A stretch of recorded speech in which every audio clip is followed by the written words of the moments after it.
Yakin saya nggak panggil saya lagi dia. Kadang-kadang ilmu nasab sekarang ada baru Pak. Ada ilmu nasab baru karangan Imaduddin alaihi gagal. Apa ilmu nasabnya? Yang nggak mendukung tes iman jadi kafir, ya, jadi nasab yang tadinya sayyid jadi batal. Yang mendukung tesis iman yang tadinya budak sekelada Jepang jadi sayyid. Jelas nggak kira-kira? Mau jadi sayyid bapak-bapak? Kalau mau jadi sayyid mah gampang. Dukung iman jadi sayyid. Kalau benar saja. Enak banget cara sertifikasi sayyid. Ilmu nasab karya Imaduddin. Maka tuan-tuan yang dirahmati oleh Allah, saya kan nggak bisa ceramah kayak tadi kan bahasnya rada-rada masuk kepada ilmu thariqat hakikat ma'rifat. Kayaknya bawa kitab Usairiyah, misalnya buku Usairiyah ada bisa dengar waktu saya kuliahkan. Jadi saya ingin menyampaikan bahwa tesis iman itu dusta. Di mana dusta? Sengaja dia mengatakan kitab yang terdahulu di abad ke-5 sebagai kitab palsu, supaya orang tidak menganggap kitab itu asli, sehingga dipaham orang bahwa nasab Alawi ini tidak terkonfirmasi dari abad 5, baru dibuat di abad ke-9. Jelas tidak? Siapa yang buat? Kata Imam selalu teriak-teriak. Orang pertama yang menyatakan nasab Alawi sebagai keturunan Nabi yaitu Ali As-Saqaf. Jelas? Itu yang kita dahulu ketika. Dengan dasar apa? Dia unggulkan kitab palsu juga yang dibilang asli. Kitab apa yang dituliskan di abad 8 dibilang di abad ke-6. Jelas tidak? Kitab apa namanya? Asy-Syajaratul Mubarakah, diklaim sebagai kitab karya Imam Fakhruddin Ar-Razi yang wafat tahun 606 Hijri. Jelas? Di situ dikatakan anaknya Sayyid Ahmad bin Isa hanya 3 karena inhisar. Jumlahnya hanya 3. Yang pertama Muhammad Abu Ja'far, yang kedua Ali, yang ketiga Utsman. Lalu ditanya sama sampean, mana nih sampean ini bukan kosan Nabi bae gitu. Ditanya sama panjenengan, ditanya sama orang tua saya yang ada di sini. Lalu Abdullah siapa? Anaknya sopo? Gitu. Ya bingung sampean ya Nabi bae. Bingung kan panjenengan? Anaknya Ahmad bin Isa di kitab abad ke-6, abad ke-6 kalau masuk abad ke-7 kan itu. Anaknya 3, Muhammad Ali Utsman. Abdullah anaknya sopo? Ya wajar kan ditanya begitu. Betul tidak? Benar tidak? Sampai jauh-jauh. Ya kan itu. Di kitab abad ke-5 tidak menyebut Abdullah. Imam masih toleransi kesannya kan begitu. Kenapa yang disebut 1 tapi di situ ada kemungkinan lebih dari 1 karena ada lafaz aulan. Dijawab. Yang gitu kan? Di kitab Al-Majid di abad ke-5 juga tidak menerangkan keberadaan Abdullah. Di abad ke-6 ada kitab namanya Saudara Al-Barakah memutuskan 3 orang. Baru muncul abad 9 ada 4. Di situ ada Abdullah. Disinilah berkata Imam bahwa tidak ada dokumentasi dari mulai abad sejaman sampai abad ke-9, berarti hilang informasi 500 tahun. 500 tahun kemudian baru ada namanya Abdullah. Ini palsu kata Imaduddin. Jelas tidak? Kenapa dia bilang palsu? Karena dia sudah menafikan kitab abad ke-5. Jadi ketika dia sudah menuduh kitab Abnaul Imam itu sebagai kitab palsu, orang-orang tidak lagi memakai kitab itu. Wah palsu, kitab mah. Paham kira siapa yang kalau dianggap palsu? Kita paham palsu itu siapa ya? Disimpan lagi itu. Benar tidak? Kalau itu sudah palsu berarti kan sudah nggak ada data di abad ke-5, betul tidak? Gimana artinya? Saya kasih contoh sebentar. Ini bahwa sudah banyak ditambahkan oleh Muhakkik. Pertanyaan saya, itu memalsukan kitab Abnaul Imam atas asumsi atau data ilmiah? Pikir, jawab. Berdasarkan asumsi tahu kan asumsi?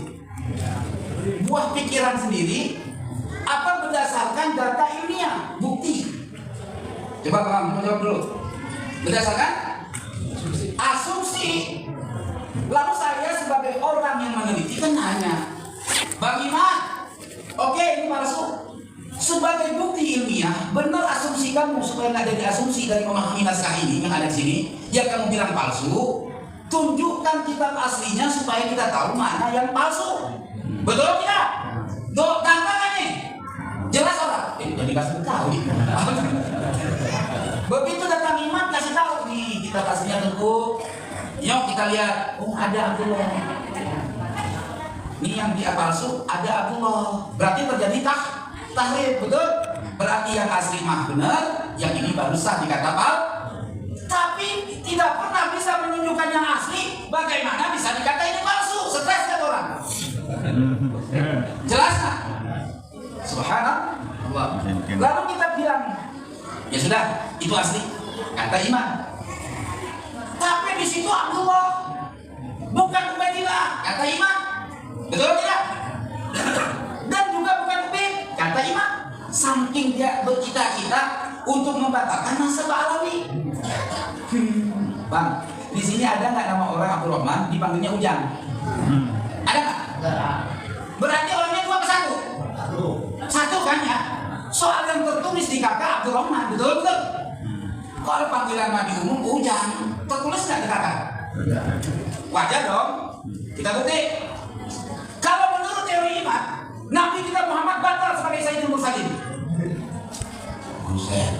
Nggak batal. Di dalam Al-Quran, Nabi Muhammad diceritakan bahwa di dalam kitab Injil dan Taurat, nama Nabi kita Ahmad. Betul tidak? Jelas tidak? Tapi hanya Al-Quran yang menyatakan Muhammadun illa Rasul. Betul tidak? Itu kan Al-Quran kan tidak memberikan informasi dari Injil dan Zabur atau Taurat. Betul? Jelas tidak? Berarti orang bisa menyatakan kalimat Muhammadun di dalam Al-Quran palsu. Kenapa? Karena firman Allah itu yang asli Ahmad. Tertera juga di Quran. Di dalam kitab Injil ada nama Ahmad, tapi disebut Mesias. Mesias sama dengan bahasa Suryani para kretos. Soal salah nanti bahasa tidak itu ada ya orang Suryani. Tapi sudah masuk dalam catatan antitesis saya. Para kretos ya diartikan adalah orang yang terpuji. Dalam bahasa Arab, orang yang terpuji pakai isim tafdil apa pakai isim maf'ul? Tolong jawab dulu nih. Orang yang terpuji, yang paling mulia, yang paling terpuji, isim tafdil. Kalau isim maf'ul, orang yang terpuji, yang dipuji kan gitu. Muhammadun orang yang dipuji. Kalau Ahmadu berarti orang yang terpuji, berarti terverifikasi. Mesias Parakletos adalah nama Ahmad di dalam kitab Tua. Terverifikasi di dalam Al-Quran. Ahmad adalah yang tercatat di dalam Taurat dan Injil. Jelas. Muhammadnya boleh jadi itu yang nama-namanya Muhammad. Jelas. Menurut teori iman, Nabi kita Muhammad bukan Muhammad, Ahmad. Sebab yang di dalam ayat itu palsu, tambahan Muhammad. Keder nggak kira-kira nih? Jelas nggak? Berarti teori si iman ini kabur. Belum lagi saya bahas tentang yang bapak-bapak tahu, kakek moyangnya Nabi Muhammad, leluhurnya Nabi Muhammad itu Adnan. Betul tidak? Adnan itu bin Ibrahim, betul? Bin Ismail, bin Ibrahim, sampai di situ yang kita hafal. Betul tidak? Bukan. Nabi Ibrahim punya anak Nabi Ismail, punya anak yang mewarisi keturunan sampai kepada Rasulullah, dimulai daripada nama yang bernama Qidar atau Qaidar. Ada riwayat yang lain mengatakan Nabi. Pertanyaan saya, kalau melalui mengikuti teori iman, Nabi Muhammad batal sebagai anak cucu Nabi Ismail. Kenapa? Yang satu ngomong Qaidar, yang satu ngomong Nabi. Benar tidak sih iman? Benar tidak? Hancur semua nasab. Oke, paham? Disinilah saya menemukan kebenaran berkah yang saya hadiahkan kepada Al-Imam Abdullah bin Alwi Al-Haddad. Iman gak bisa jawab. Belum lagi saya akan membuat naskah tambahan tentang nama yang berbeda dari kakek moyang Rasulullah. Catatannya mana? Katanya kitab sejaman kan? Kalau yang dimaksud kitab sejaman adalah kitab yang tertulis yang harus ada di zaman itu. Contoh, saya ini kan tahun 2025 ya. Oke. 2025 ada nama saya, nama Tutu Mudakari bin Abdurrahman Al-Busyasa. Oke. 500 tahun kemudian saya punya anak lagi, ya, anak laki-laki, Mihrab, Iklim, Fudail. 500 tahun kemudian ada namanya Abdul Razak. Jelas tidak? Padahal memang sebenarnya anak saya Abdul Razak ada 4, tapi yang dikenal orang 3 di masa itu. Jelas kalian dulu.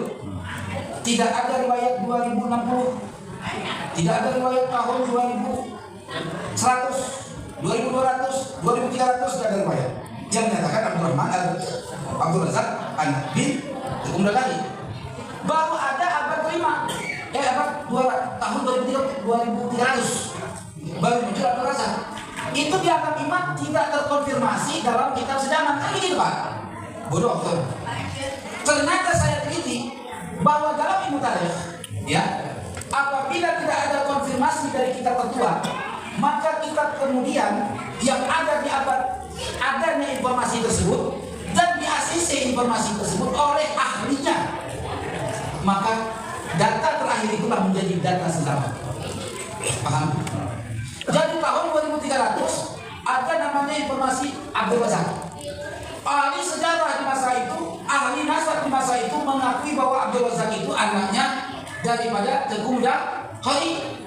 Dari riwayat apa? Dari riwayat Tasamu. Apa Tasamu? Riwayat Sinai, riwayat Syafahiyah. Tidak tertulis, itu tetap diakui kebenarannya oleh metodologi ilmu nasab. Jelas kira-kira? Berarti iman bohong, kenapa mau diskusi? Kita dulu buat jadi korban. Banten, siapa yang dibantu?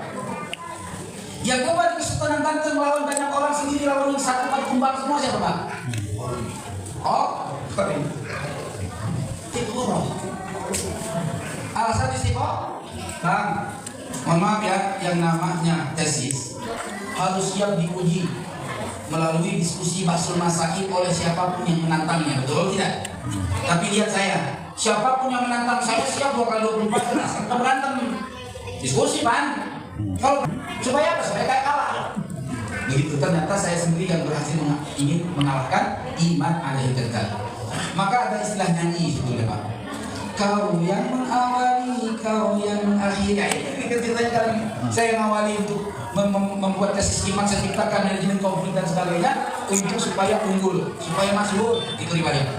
Nah kemudian karena saya menemukan kebatilan, saya siap mati juga menentang iman alaihi kekal.